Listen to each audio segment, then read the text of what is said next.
बिस्मिल्लाहिर्रहमानिर्रहीम। आज के नेक्स्ट लेसन में जो इंट्रोडक्टरी लेसन्स हैं उसमें मैं आपको ये बताऊंगी कि आपने जो नैपकिन पेस्टिंग है वो कैसे करनी है। बहुत इंपॉर्टेंट लेसन है, इसको आपने गौर से देखना है। इसमें आपके पास बहुत सी ऑप्शंस हैं नैपकिन को पेस्ट करने के लिए। सबसे पहली ऑप्शन है ब्लू बर्ड का हाई रिफ्लेक्ट या ग्लॉस। ग्लॉस होता है या मैट होता है, दो ऑप्शंस होते हैं आपके पास। ये ब्लू बर्ड का पॉलीयूरेथ्रीन है, इसको PU भी कहते हैं। ये आपकी किट में शामिल है। इसमें बहुत से साइजेस आते हैं। आपकी किट में हो सकता है इससे छोटी वाली बॉटल आई हो। ये बड़ी है। ये आप ब्लू बर्ड से डायरेक्ट भी ऑनलाइन मंगवा सकते हैं या आप ई स्टेशन वालों से मंगवा सकते हैं। किसी तरह से भी आप मंगवा सकते हैं, इसमें कोई मुश्किल नहीं है। इससे बड़ी बॉटल भी आती है तकरीबन 1 लीटर की या 1.5 लीटर आई थिंक। और एक इसका पूरा कैन भी आता है, वो बहुत ही बड़ा होता है। वो उसकी प्राइस काफ़ी ज़्यादा होती है। ये जिन्होंने बहुत मल्टीपल या बहुत ज़्यादा काम करना है पेंट्स वगैरह में वो यूज़ होता है। तो हमारे पास जब ये वीडियोस बनी थी, आने वाली जो वीडियोस हैं, तब तक ये ब्लू बर्ड का PU नहीं था। मैं जहाँ पर भी जब भी PU कहूँगी तो उसका मतलब है पॉलीयूरेथ्रीन, ठीक है। इसका जो एब्रीवेशन है वो PU ही कहलाता है। आप इट्स बेटर कि आप उसको उसी तरह से याद करें। तो ये जो ब्लू बर्ड का PU है, ये दी बेस्ट चीज़ है अभी सो फार पाकिस्तान में, क्योंकि हमने वही चीज़ें यूज़ करनी है जो हमें यहाँ पर ईजिली अवेलेबल हो जाए। तब तक ये ब्रांड नहीं आई हुई थी। ये वीडियोज़ मैं अब लेटेस्ट बना रही हूँ इसलिए कि जो आने वाली वीडियोज़ हैं वो पहले की थी। आपकी जो लेटेस्ट वीडियो उस वीडियोज़ को आप में कन्फ्यूजन ना हो। उन वीडियोज़ में मैंने 2-3 चीज़ें यूज़ की हुई हैं। मॉड पॉच का तो सबको पता होगा, मैं इसको भी एक्सप्लेन कर देती हूँ। मॉड पॉच या शील्ड कोट या ग्लू वाइट, ये जो वुड की ग्लू होती है ना, ये वुड की ग्लू या पेपर पेस्टिंग की जो ग्लू होती है, मैंने वो यूज़ की हुई है, ठीक है। इसको ग्लू का सब्स्टिट्यूट PU है। इस ग्लू का सब्स्टिट्यूट यानी कि ग्लू नैपकिन पेस्टिंग के लिए यूज़ करती है। अगर आपके पास PU है तो well and good, the best है, वरना आप ग्लू भी यूज़ कर सकते हैं। दोनों ऑप्शंस हैं आपके पास। लेकिन PU मैंने इसलिए रिकमेंड किया क्योंकि ग्लू कभी पतली होती है, गाढ़ी होती है, क्योंकि ये पैकेट में ग्लू गाढ़ी होती है, जो बॉटल में आपके पास ग्लू आती है वो पतली होती है, तो इससे रिंकल्स का बहुत खतरा होता है। तो ग्लू कोई वेस्ट चीज़ नहीं है। अगर आपकी किट में आ गई है, ये मत परेशान हो कि मेरे यूज़ नहीं हो रही, क्योंकि वो मेरा हाल बहुत चीप होती है और वो काम बहुत आती है। क्योंकि ज़रूरी नहीं कि आपने ग्लू सिर्फ नैपकिन पेस्टिंग के लिए यूज़ करने होते हैं, आपने ऑर्नामेंट्स भी पेस्ट करने होते हैं, तो वो ग्लू उसके लिए काम आ जाएगी। अच्छा, आप जहाँ जहाँ आने वाली वीडियोज़ में मैंने ग्लू यूज़ की है वहाँ पर आपने PU यूज़ करना है, या अगर मैंने मॉड पॉच यूज़ किए तो आपने PU यूज़ करना है। जो लोग पाकिस्तान में रहते हैं उनके लिए तो PU अवेलेबल है, लेकिन अब्रॉड में अवेलेबल नहीं है, उनके लिए मॉड पॉच है। दी बेस्ट चीज़ मॉड पॉच है। मॉड पॉच PU से भी बेहतर है, लेकिन ये पाकिस्तान में अगर मिलती है तो आई थिंक बहुत एक्सपेंसिव हो गया। पहले 800-900 का ये एक छोटा सा जार आता था, अब इससे भी ज़्यादा हो गया होगा, क्योंकि इम्पोर्टेड आइटम है। तो इट्स बेटर कि आप PU की तरफ जाएँ। रीज़नेबल है, साइज़ आप देख लें, इसकी प्राइस कम होगी इससे, ठीक है। और ये थोड़ा सा जा रहा है लेकिन बहुत एक्सपेंसिव में चली गई है लीव इट। नंबर 2, आपने जहाँ जहाँ, मैंने आपको दोबारा बता रही हूँ, जहाँ जहाँ मैंने ग्लू यूज़ की है पेस्टिंग के लिए, क्योंकि पेस्ट करने के लिए ग्लू ही यूज़ होती है, तो PU वो काम कर रहा है, क्योंकि PU में ग्लू भी है। नंबर 2 बात, कि PU is a sealer as well, कि PU सील भी करता है। फॉर एग्जाम्पल, आपने नैपकिन पेस्ट कर लिया PU से, उसके ऊपर अगर आपने लास्ट कोट लगाना है तो भी आपने PU ही यूज़ करना है। सो ये जो एक PU है ये आपके बहुत काम आ रहा है। पहले हमारे पास PU नहीं थी तो हम शील्ड कोट यूज़ करते होंगे। मैंने आपको आने वाली वीडियोस में मैंने शील्ड कोट का नाम बताया। वो एक कोट है, प्रोटेक्टिव कोट है, या लेकर स्प्रे यूज़ कर रहे हैं। अब अगर आप उन सब चीज़ों को छोड़ते हैं और अगर आप सिर्फ एक PU यूज़ कर लेते हैं तो ये बहुत आसानी हो जाएगी। आपको डेको पेज करने के लिए सिर्फ एक प्राइमर चाहिए, जो मैंने पिछली वीडियो में बताया, और एक ये PU चाहिए। आपका पूरा कोर्स इन 2 चीज़ों से हो जाएगा। आपको मज़ीद कन्फ्यूजन में नहीं पड़ना। लेकिन आपकी इन्फॉर्मेशन के लिए आपको पता होना चाहिए कि अगर आपके पास PU नहीं है फॉर टाइम बिंग, आप ग्लू यूज़ कर लें, और अगर आपके पास PU नहीं है सीलिंग पर्पज़ के लिए तो फिर आप शील्ड कोट भी शायद नहीं मिलता होगा। तो वो आर्ट एंड क्राफ्ट लाहौर वालों से मैंने मंगवाया था, उनकी अपनी ही प्रोडक्शन थी, वो बहुत अच्छी चीज़ थी, लेकिन अब शायद वो नहीं मिल रहा। उसका सब्स्टिट्यूट शील्ड कोट आ गया, बहुत अच्छी चीज़ है।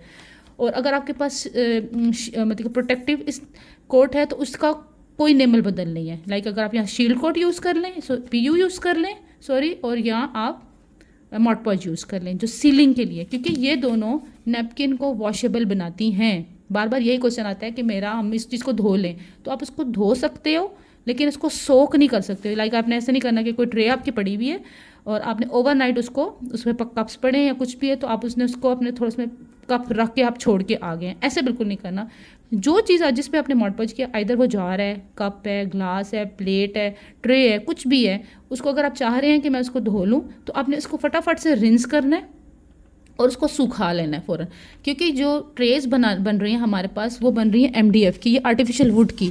और आर्टिफिशियल जो वुड है ना, ये बेसिकली गत्ता होता है, ये फूल जाता है अगर इसको पानी लगे। अगर ये अच्छी तरह से सील है फिर तो कोई मसला नहीं है, लेकिन अगर कहीं ना कहीं से बैक साइड से या कोई जगह ऐसी रह गई, क्योंकि हम लोग ज़्यादातर फ्रंट पे ही काम करते हैं, बैक को इग्नोर कर देते हैं, तो उस पर पानी लगा तो आपकी ट्रे, आपका जो डेकोपेज है वो ख़राब नहीं होगा, आपकी लकड़ी ख़राब हो जाएगी। सो अवॉइड करें। अगर ये बनी हुई है इसकी MDF की ट्रेज़ हैं तो उनको मत धोएं। हाँ, ग्लास जार है उसका कोई मसला नहीं है, क्योंकि ग्लास को कुछ इफेक्ट नहीं होना अगर आप उसको धो लेते हैं, लेकिन आपकी सीलिंग बहुत अच्छी होनी चाहिए। फॉर एग्जांपल आपने नैपकिन पेस्ट कर लिया आपका इससे PU से, और इसके बाद इसकी प्राइस 890 लिखी हुई है, ये मेरा ख्याल पुराना है, आई डोंट नो अब क्या प्राइस है। मैं आपको मैं दिखा दूँ, ये काफ़ी बड़ी बॉटल है और ये तो मेरा 1000 से भी ऊपर चली गई हुई है, और उसके साइज़ में भी आप फ़र्क देख लें।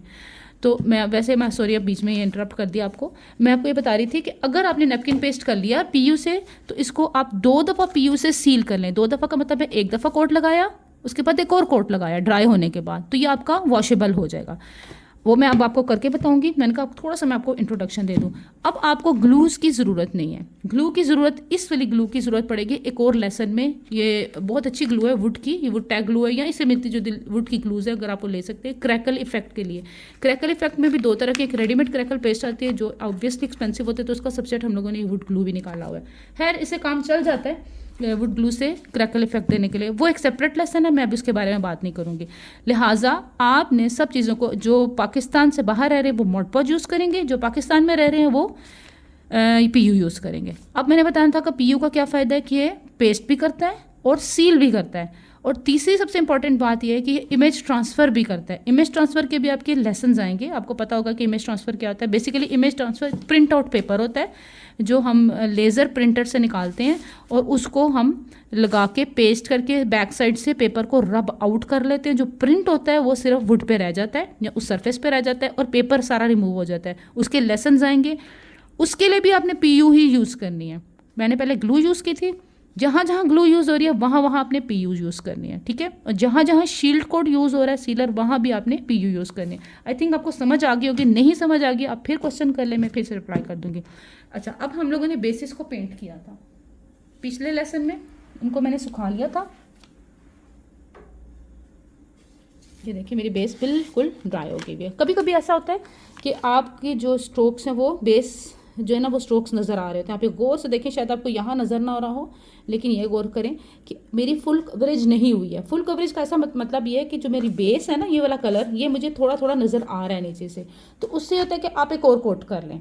आप ये जो हमने इसको प्राइम किया था, सॉरी इसको हमने चॉक पेंट यूज़ किया था, इस पर एक और चॉक पेंट की लेयर यूज़ करें। लेकिन मैं अभी नहीं कर रही हूँ, क्योंकि मैं अगर इस पर कोई भी चीज़ पेस्ट करती हूँ मैं दोबारा से साइड को थोड़ा सा कलर करना पड़ेगा, लिहाजा मैं वो छोड़ रही हूँ। अभी वो वाला काम मैं नहीं करूँगी। अच्छा, नैपकिन के बारे में मैंने आपको थोड़ा सा बताया था कि नैपकिन 2-3 तरह के होते हैं, वाइट बेस और कलर्ड बेस। अगर ये बेस आप ये देखें कितनी डार्क है, अगर इसकी कलर बेस ब्लैक भी है तो आपने ये नहीं करना कि ब्लैक पेंट किया और उस पर नैपकिन लगा दिया। आपने असूल बना लेना है कि जब भी आपने डेकोपेज करना है हमेशा वाइट बेस पे करना है। जो मर्जी हो, कोई पिंक कलर, कोई ऑफ वाइट, कोई क्रीम, कोई ग्रीन, कोई कलर की आपने बेस नहीं करनी लेनी।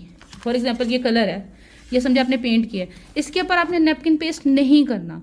आपने हमेशा जिस जगह पे भी आप डेकोपेज कर रहे हैं या इमेज ट्रांसफ़र कर रहे हैं, दोनों टेक्निक्स के लिए बेस वाइट होनी चाहिए। मैं बार बार कह रही हूँ, ये सबसे बड़ी मिस्टेक जो लड़कियाँ करती हैं कि डायरेक्ट लकड़ी पे किसी कलर पे आप नैपकिन पेस्ट कर लेते हैं। उसकी वजह यह है कि जब नैपकिन की हम एक बारीक सी लेयर उतारते हैं तो वो ट्रांसपेरेंट हो जाती है। जब वो लेयर ट्रांसपेरेंट होती है तो हम उसको जब पेस्ट करते हैं तो वो बिल्कुल ट्रांसपेरेंट होगी, तो जो नीचे वाला कलर है ना वो नैपकिन से नज़र आ रहा होता है। डार्क कलर नैपकिन के प्रिंट को ख़त्म कर देता है। कोई भी कलर नैपकिन के प्रिंट को बिल्कुल ब्लर कर देता है। इसलिए वाइट पे किया गया काम, यानी वाइट पे पेस्ट किया गया काम जो है ना, उस प्रिंट एज इट इज़ आपको नज़र आएगा। सो प्लीज़ प्लीज़ अपने बेस हमेशा वाइट पे करना है। इसीलिए आपकी जो किट में वाइट चॉक पेंट ऐड किया गया कि आपने बेस हमेशा वाइट से बनानी है। हाँ, कलर करना है वो मैं बाद में बताऊंगी कि आपने इसको कलर साइड्स को कैसे करना है, लेकिन नेपकिन के पीछे वाला जो कलर है वो वाइट होगा। ठीक है, ये एक बहुत इंपॉर्टेंट पॉइंट है, इसको प्लीज़ आपने इग्नोर नहीं करना और ना इसको आपने ये समझना है कि ये आम सी बात है। ये बहुत बड़ा ब्लंडर है। ये लड़कियां नॉर्मली, क्योंकि मैं इतने से सिखा रही हूँ, मुझे पता है ये बहुत बड़ी मिस्टेक है जो लड़कियां कर देती हैं। वो समझती हैं कि जो बेस का कलर है ना वो हमने नीचे करना है। नो, आपने ब्लैक भी कलर होगा, नीचे बेस वाइट होगी। बस ये अपने पॉइंट को ख्याल रखना। अच्छा, इसके बाद मैं एक नैपकिन, जो सबसे आसान नैपकिन यूज़ करना है ना वो ये वाला है। इस तरह से कि क्योंकि फुल पैटर्न है, आपने ना कटिंग करनी है, ना आपने ये सोचना है कि मेरा प्रिंट कहाँ जा रहा है। आपने इसको पकड़ के पूरे का पूरा पेस्ट कर लेना है, लाइक इस तरह से। लाइक ऐसा पकड़ा और ये नैपकिन आपने पेस्ट कर लिया इस तरह से। लेकिन कभी कभी हमें इस प्रिंट से भी कुछ डिज़ाइंस अच्छे लग रहे होते हैं और हम चाह रहे होते हैं कि हम पूरा प्रिंट ना यूज़ करें, तो आप उतना डिज़ाइन वो कट आउट कर लें। फॉर एग्जांपल, आपने नैपकिन को गौर से देखना है। मेरे ज़्यादातर फ्लोरल डिज़ाइन यूज़ करती हूँ। मुझे यहाँ पैटर्न डिज़ाइन होते हैं, पैटर्न ट्रेस वगैरह के लिए अच्छे लगते हैं, लेकिन मुझे ज़्यादातर यही अट्रैक्ट करती हैं। मेरे पास ज़्यादातर नैपकिन भी इन्हीं डिज़ाइंस के, मेरी जो कलेक्शन है उसमें यही है। अच्छा, इसमें फॉर एग्जांपल ये एक डिज़ाइन है, पूरा आप देखें कि बिल्कुल सेपरेट डिज़ाइन है। ये डिज़ाइन साइडों पे किसी डिज़ाइन को टच नहीं करा, अगर कर भी रहा है तो इतना फ़र्क नहीं पड़ता। तो ये इतना डिज़ाइन में कट आउट कर सकती हूँ, निकाल के यहाँ पेस्ट कर सकती हूँ अगर मुझे सिर्फ इतना डिज़ाइन चाहिए। और बाकी एरिया पे मैं कोई कोटेशन लिख दूँ, कोई टेक्स्ट लिख दूँ, कोई फॉन्ट लिख लूँ, होम स्वीट होम लिख लूँ, कोई फूल बना लूँ, कुछ कर लूँ, ये डिपेंड करता है कि मेरी क्या मर्ज़ी है। लिहाजा आप इस पैटर्न को एज इट इज़ भी फुल यूज़ कर सकते हैं या इसका डिज़ाइन कट आउट भी कर सकते हैं। ये वो पैटर्न है जो full napkin, full bass, full pattern, full coverage वाला नैपकिन है। अच्छा, इसमें सबसे पहले फॉर एग्जांपल आपने ये डिज़ाइन कट आउट करना है।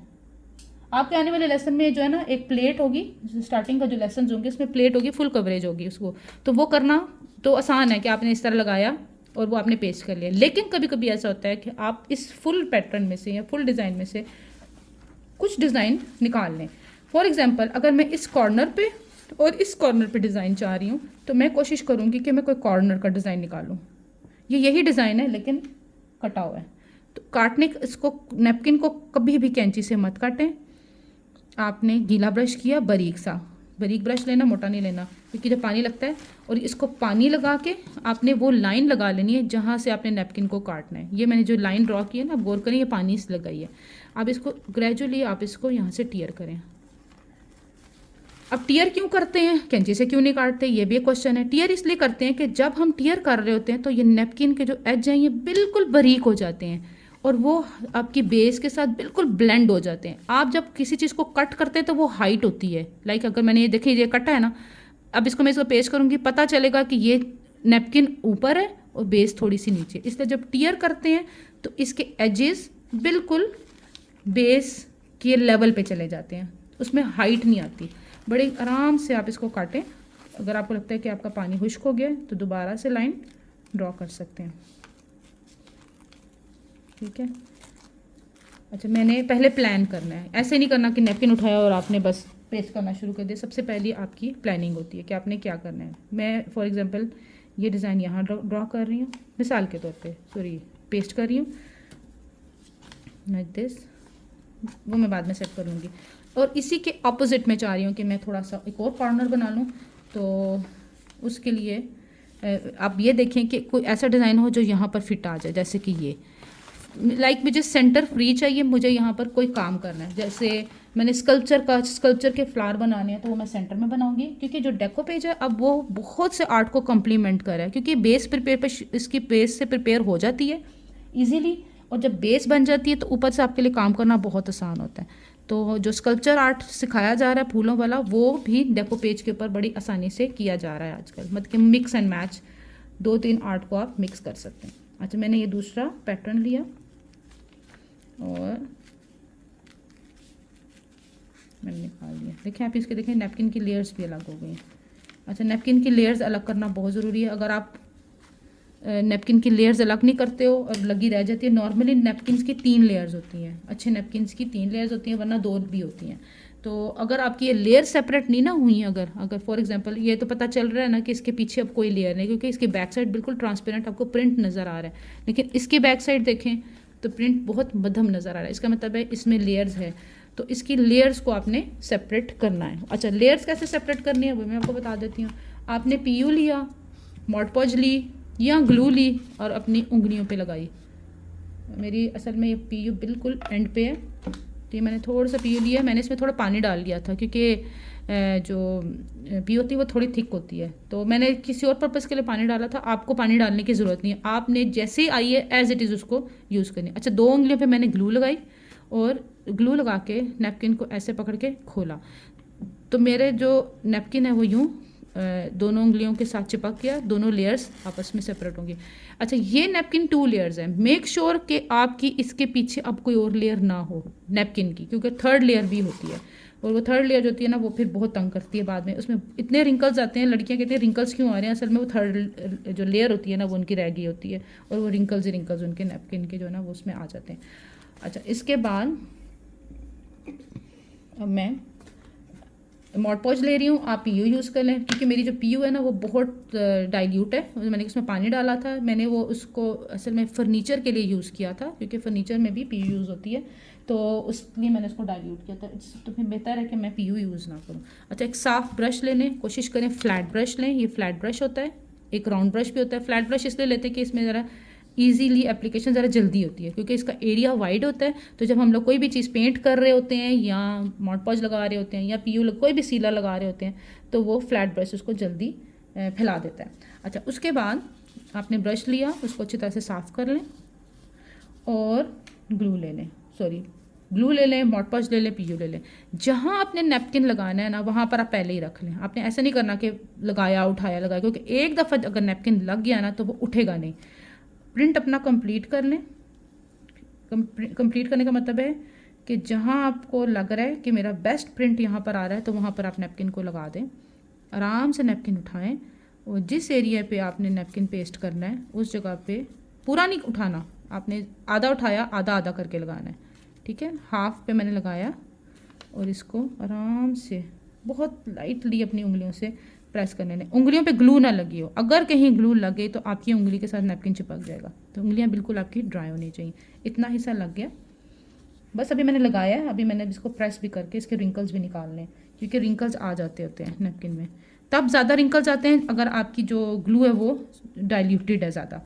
ग्लू, पीयू या मॉड पॉज अगर आपने उसमें बहुत पानी डाल दिया है या पानी डाल दिया है, तो आपकी जो नैपकिन है ना उसमें रिंकल आ जाएंगे, क्योंकि नैपकिन पानी सारा सोक करेगा और आपकी उसमें चुनट आ जाएगी ये नैपकिन में।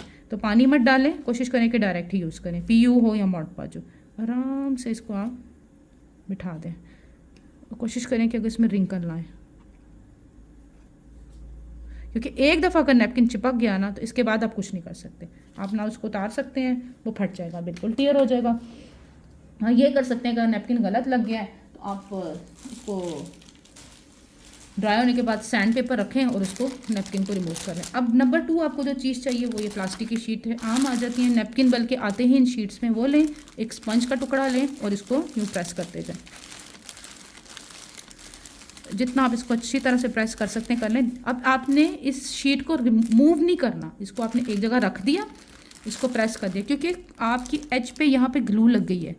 आप इसको जब उठा के कहीं और रखेंगे तो हो सकता है आपकी ग्लू नैपकिन के ऊपर लग जाए, तो ये शीट नैपकिन के ऊपर चिपक जाएगी। आपने शीट एक दफ़ा रख दी, उसको बिल्कुल मूव नहीं करना, बस नैपकिन ऐसे स्पंज से, किसी कपड़े से, किसी चीज़ से हल्के हल्के आप इसको दबा लें। इस तरह से आपका ये जो नैपकिन है ये अच्छी से पेस्ट हो गया। इसको आप देखें उतारें, आपको फील होगा, ये देखें ग्लू से मेरे ये चिपक गया है। तो इट्स बेटर कि आप इसको शीट को मूव ना करें, ये पॉइंट के शीट मूव नहीं करनी। इसके बाद मैं दूसरी जगह पे भी ये लगा लेती हूँ। मैं मॉड पॉज यूज़ कर रही हूँ और मैं इसको डायरेक्ट यूज़ कर रही हूँ, कोई डाइल्यूट नहीं कर रही। और यहाँ पर मैं अगर नैपकिन लगाती हूँ, फॉर एग्जांपल ये मेरा कॉर्नर है, तो इसको मैं उठाती हूँ। और ज़रूरी नहीं है कि आपने भर देना है अपने सरफेस एरिया को नैपकिन्स के साथ या डिज़ाइन के साथ। कभी कभी थोड़ा सा डिज़ाइन भी बहुत ज़्यादा उठ रहा होता है। ये देखिए मेरे पास पूरा नैपकिन था, मैं पूरे का पूरा इस पर पेस्ट कर सकती, लेकिन मैंने नहीं किया, क्योंकि मुझे इसको एक तो इस पर मैंने इस पर टेक्सचर के फ्लावर बनाने हैं, नंबर 1। नंबर 2, आप इसको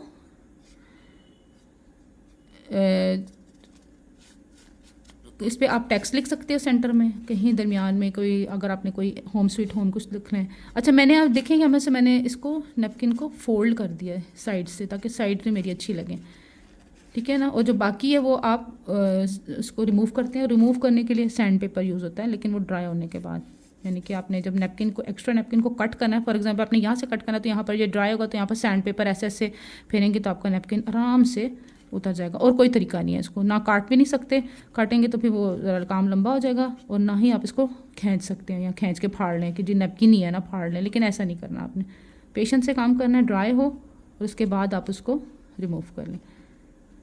अच्छा, ये मेरा ये साइड मैंने पेस्ट की थी, और अब मैं इसको प्रेस कर देती हूँ इसी तरह से। अब शीट देख लें कहीं आपस पे ग्लू ना लगी हो, वो एरिया रखें जो अब बैक साइड मैंने रख दी है, और इसको अच्छे से प्रेस करते हैं, ठीक है। अब आप गौर करें कि मेरा कुछ डिज़ाइन इनकम्प्लीट है। मसलन अब नोट करें आप, ये पत्ता कटा हुआ है, ये साइड का पत्ता था, यहाँ पर ये कट गया, इसको मैं हाइड करूँगी, इसको मैं पेंट कर दूँगी, मुझे इस पत्ते की लीफ की ज़रूरत नहीं है। कुछ ये डिज़ाइन है, ये डिज़ाइन आप ये देख लें, ये भी पत्ता एक्स्ट्रा आ गया, ये लीफ भी एक्स्ट्रा आ गया। अब आपने डिज़ाइन को फोकस करना है कि मेरा तो ये डिज़ाइन था, ये भी मेरे पास एक्स्ट्रा आ गया, ये आप नोट करें। ये कुछ चीज़ें जो है ना वो एक्स्ट्रा आपके पास आ गई, उनको आप या तो इसके ऊपर बेस वाला पेंट वाइट कर लें, या इसको आप ड्रॉ कर लें। दूसरी ऑप्शन ये होता है कि फॉर एग्जांपल ये अगर ब्रांच यहाँ चल रही है तो आप इस ब्रांच को ड्रॉ कर लें, ठीक है। तो आसान तो काम यही है कि आप इनको हाइड कर लें। हाइड करने के लिए मैं वही चॉक पेंट यूज़ कर रही हूँ जो मैंने बेस पे लगाया था, वाइट कलर का। थोड़ा सा लें, और जहाँ जहाँ आपको लग रहा है, अच्छा ब्रश आपका बारीक होगा, मैंने ज़रा थोड़ा सा मोटा ब्रश यूज़ कर लिया, तो इस तरह से आप इनको हाइड करें। अच्छा, ये काम आपने तब करना है जब आपका ये ड्राई हो जाए, लेकिन अब मेरे थोड़ा सा वेट ही है अभी काम, लाइक मेरी अभी ग्लू लगी हुई है, तो मैं डायरेक्ट अभी मैं वही कर रही हूँ, यूज़ कर रही हूँ, ठीक है ना। फॉर एग्जांपल ये आपका, अब आप जब ये एक्स्ट्रास को छुपाएंगे ना तो आपका जो मोटिव है वो इन्हेंस हो जाएगा। अच्छा, अभी मैंने इसको नैपकिन को सील नहीं किया, आपने नोट किया होगा कि मैंने इसके ऊपर अभी कुछ नहीं लगाया। आप सील करके भी ये काम कर सकते हैं और सील करने से पहले भी ये काम सकते हैं। अब ये नोट करें तो मेरा प्रिंट आपको कुछ नज़र आना शुरू हो जाएगा। जो साइड्स की एक्स्ट्रा चीज़ें थी वो मैंने सारी छुपा दी हैं वाइट पेंट करके। अब मेरा पैटर्न तकरीबन कंप्लीट हो गया।